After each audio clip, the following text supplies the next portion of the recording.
3 ওভারে মাত্র 13 রান দিয়ে 4 উইকেট ভারতের বিপক্ষে টি-20 সিরিজের আগে যেন বিশেষ বার্তা দিয়ে রাখলেন মোহাম্মদ সাইফুদ্দিন। যুক্তরাষ্ট্রের মাইনর লিগ ক্রিকেটে এদিন বল হাতে দুর্দান্ত করেছেন এই পেসার, সাথে নিজ দল আটলান্টা ফায়ার্সকে নিয়ে গেলেন শক্ত অবস্থানে, যেটি বুঝিয়ে দেয় এখনও ফুরিয়ে যাননি তিনি, শীঘ্রই ফিরতে পারেন জাতীয় দলে।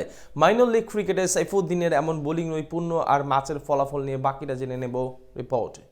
বাংলাদেশ ক্রিকেটে বর্তমানে স্বীকৃত একমাত্র পেস অলরাউন্ডার হিসেবে আছেন মোহাম্মদ সাইফুদ্দিন। একটা সময় ব্যাট ও বল হাতে দুই বিভাগে টি-20 ও ওয়ানডে দলে অপরিহার্য সদস্যে রূপান্তরিত হয়েছিলেন তিনি, কিন্তু মাঝে ইনজুরি যেন সবকিছু কেড়ে নেয় তার থেকে এবং পিছিয়ে দেয় অনেকখানি। তবে আবারও ফিরে এসেছেন মোহাম্মদ সাইফুদ্দিন, আবারও দারুণ নৈপুণ্য দেখাচ্ছেন বল হাতে। এবার যুক্তরাষ্ট্রের মাইনর লিগ ক্রিকেটে দেখালেন তেমনই চমক। প্রতিপক্ষ ব্যাটারদের বিপক্ষে বিধ্বংসী রূপ ধারণ করলেন এই পেসার। এদিন টসে জিতে ব্যাট করার সিদ্ধান্ত নেয় তার দল আটলান্টা ফায়ার্স। শুরুতেই কিছুটা বিপদে পড়ে দলটি। ইনিংসের তৃতীয় ওভারে বিদায় নেন ওপেনার ঋষি পান্ডে।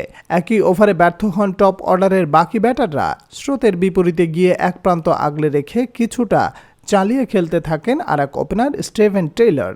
তার ব্যাট থেকে আসে 24 বলে 34 রানের দায়িত্বশীল ইনিংস। মাঝে দলীয় 53 রানে পরপর 3 উইকেট পড়লে পুনরায় বিপদে পড়ে আটলান্টা ফায়ার্স। এরপর আকাশদেব ও জিয়া শেহজাদের 34 রানের জুটি মাঝারি মানের সংগ্রহের দিকে নিয়ে যায় দলটিকে। এদিন ব্যাট হাতে 5 বলে 6 রান করে রান আউট হন মোহাম্মদ সাইফুদ্দিন। শেষ পর্যন্ত তাদের সংগ্রহ থামে 137 রানে। ছোট টার্গেট মোকাবেলা করতে নেমে কাজটা একাই যেন সহজ করে দেন টাইগার অলরাউন্ডার।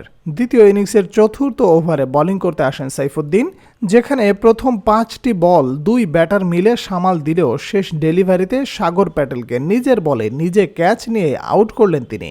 এই ব্যাটারের কাছ থেকে আসে 13 বলে মাত্র 4 রান।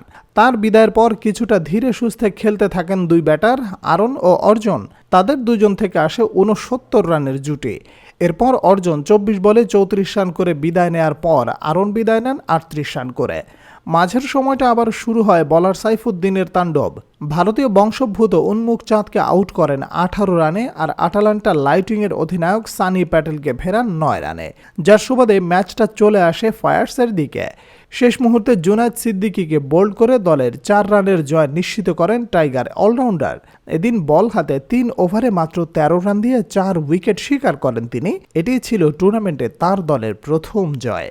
এদিকে সাইফুদ্দিনের এমন পারফরম্যান্স নতুন করে আশা দেখাচ্ছে টাইগার ক্রিকেট প্রেমীদের, কেননা ভারতের বিপক্ষে সিরিজের আগে তার ফর্মে ফেরার বার্তা নিশ্চিতভাবে নজর কেড়েছে নির্বাচকদের। তাই আগামী সিরিজে তার সুযোগ আসতে পারে পেস অলরাউন্ডার হিসেবে।